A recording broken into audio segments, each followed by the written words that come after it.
Hello friends, welcome to my channel Subrao అనే actor blogger.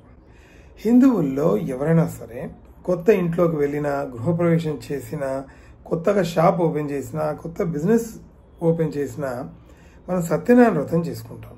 ఈ సత్యనారాయణ స్వామికి సంబంధించిన టెంపులే అన్నవరం. ఈ వీడియోలో అన్నవరం టెంపుల్ ఎలా వెళ్ళాలి, ఏ విధంగా వెళ్తే కన్వీనియంట్, అక్కడ ఉన్న ఫెసిలిటీస్, ప్రొసీజర్ ఇవన్నీ నేను ఈ వీడియోలో షేర్ చేసుకుంటాను. అన్నవరం రైల్వే స్టేషన్లో రైలు దిగి స్టేషన్ బయటికి వచ్చాక ఎదురుగ్గానే మనకు బస్సులు, ఆటోలు కనిపిస్తూ ఉంటాయి.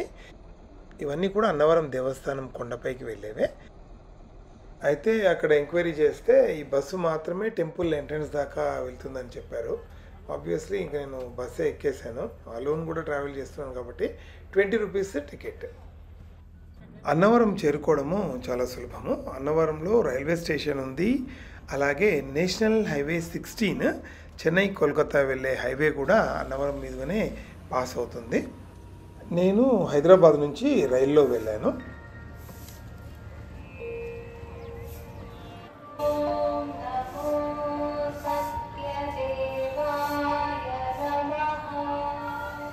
సో బస్సు దిగిన తర్వాత మనకి ఎదురుగానే మన బ్యాగ్ పెట్టుకోవచ్చు, చెప్పులు అక్కడ పెట్టేసేయచ్చు.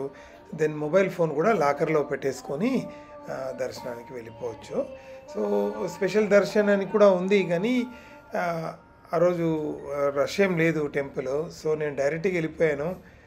చాలా ఈజీగా దర్శనం అయిపోయింది. ఒక 10 నిమిషాల్లోనే అయిపోయింది.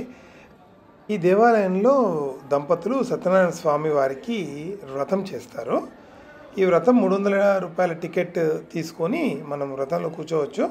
అన్ని అరేంజ్మెంట్స్ వాళ్ళే చేసి మన వ్రతం చేసి పంపిస్తారు.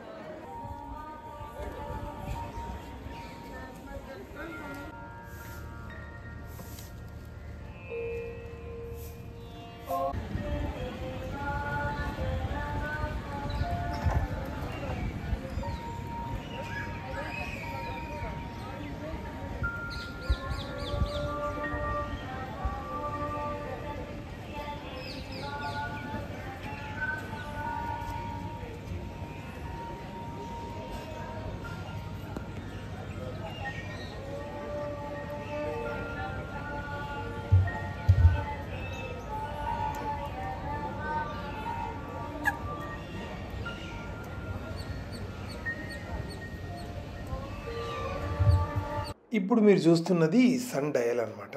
పూర్వకాలం గడియారాలు లేని టైంలో సమయం ఎలా చూడాలి, టైంని ఎలా చూడాలి అంటే ఈ విధంగా చూసేవారట. ఇది సూర్యుడి యొక్క నీడ ఎక్కడ పడుద్దో అదనమాట టైము. నేను వెళ్ళిన టైము అప్పుడు మధ్యాహ్నం 3:25, ఎగ్జాక్ట్గా 3:25 అది చూపించింది. చాలా సర్ప్రైజ్ అసలు.